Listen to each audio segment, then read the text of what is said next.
श्री गणेशाय नमः। जय श्री कृष्ण। राधे राधे। नमस्कार दोस्तों आज मैं आपको सुनाने वाली हूँ जितिया व्रत की पावन कथा।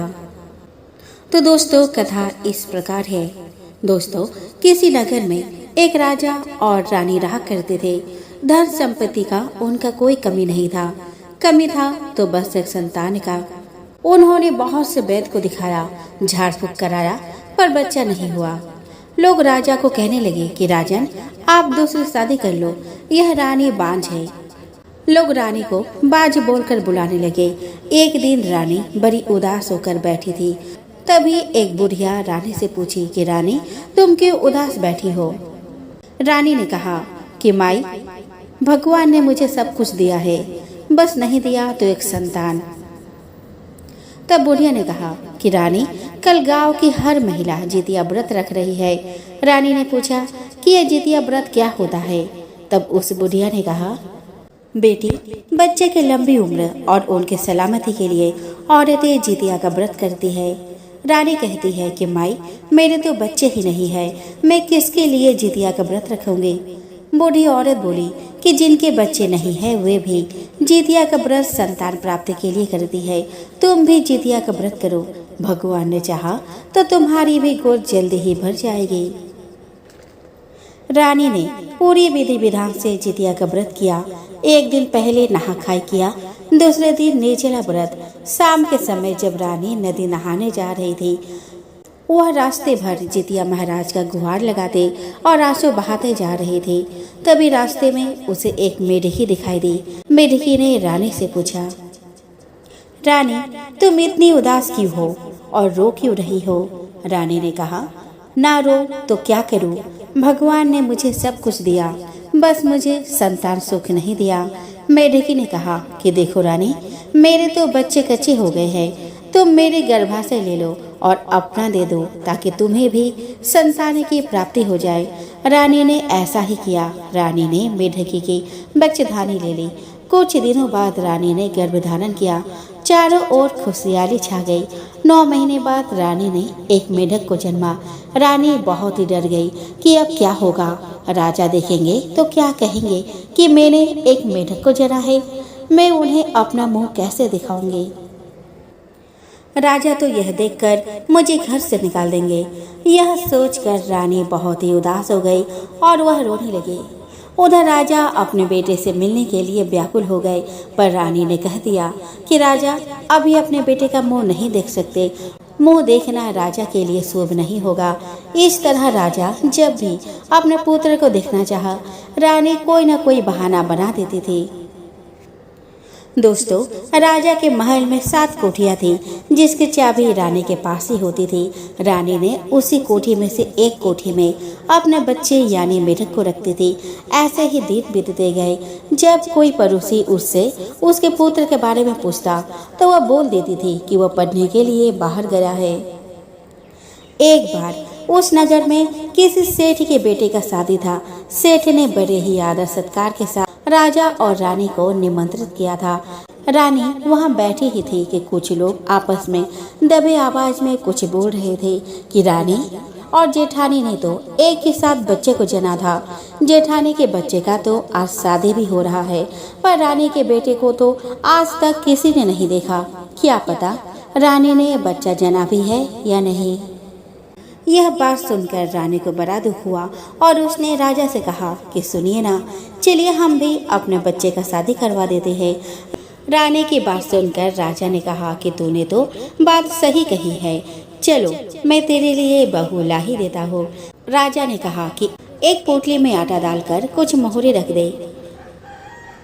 राजा के कहे अनुसार रानी ने पोटली बांध कर दे दी। पोटली लेकर राजा चला गया। राजा अभी कुछ दूर गया ही था कि उसे यमुना के किनारे बहुत ही सुंदर लड़कियां दिखाई दी। वे रेत में घर बनाकर खेल रही थी। उनमें से एक लड़की ने कहा मैं अपना घर नहीं बिगाड़ूंगी, मुझे तो रहने के लिए ये घर चाहिए। लड़के की बात सुनकर राजा मन ही मन सोचने लगा कि बहू बनाने के लिए यही लड़की सही रहेगी।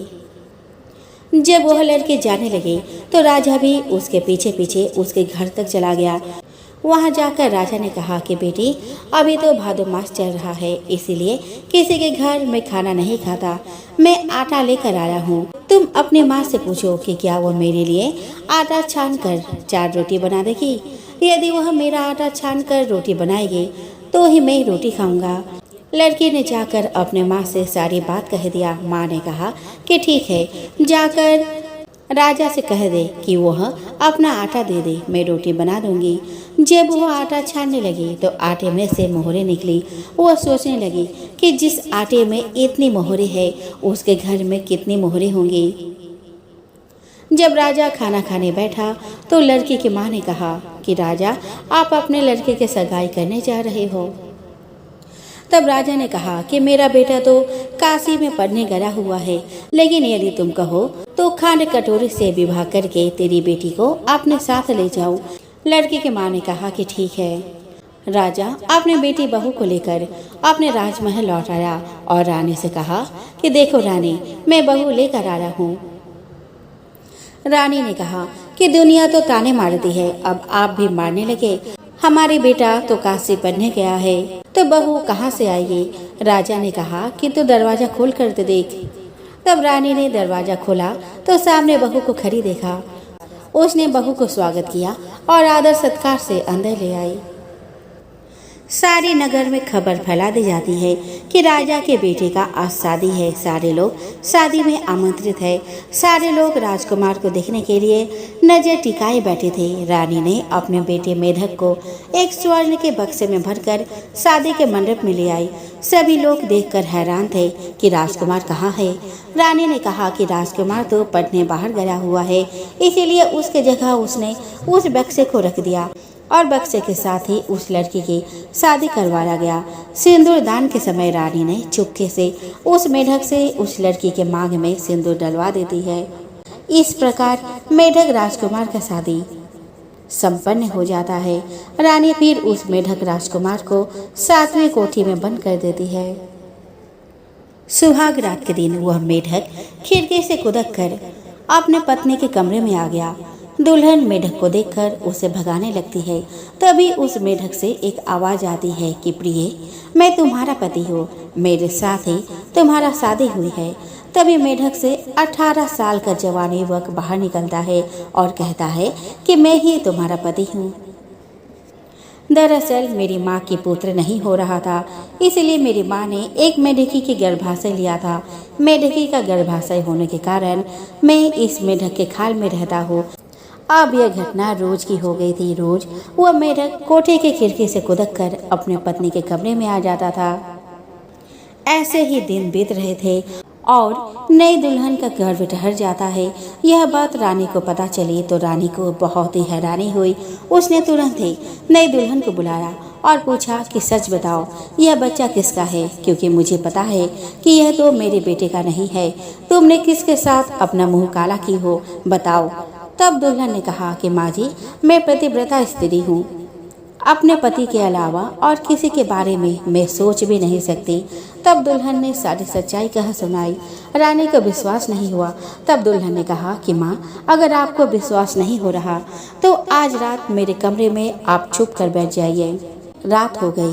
पहले की तरह मेढक खिड़की से कूदक कर अपने पत्नी के कमरे में प्रवेश किया और मेढक के खाल से बाहर निकला। यह सब घटना रानी के सामने हो रहा था। रानी को अपने आंखों पर विश्वास नहीं हो रहा था। जैसे ही राजकुमार मेढक के खाल से निकला, रानी ने उस खाल को जला दिया। अपने खाल को जलते हुए देखकर राजकुमार रोने लगा और कहा कि माँ, यह तुमने क्या किया। रानी ने कहा कि बेटा, मैंने वही किया जो मुझे करना चाहिए था।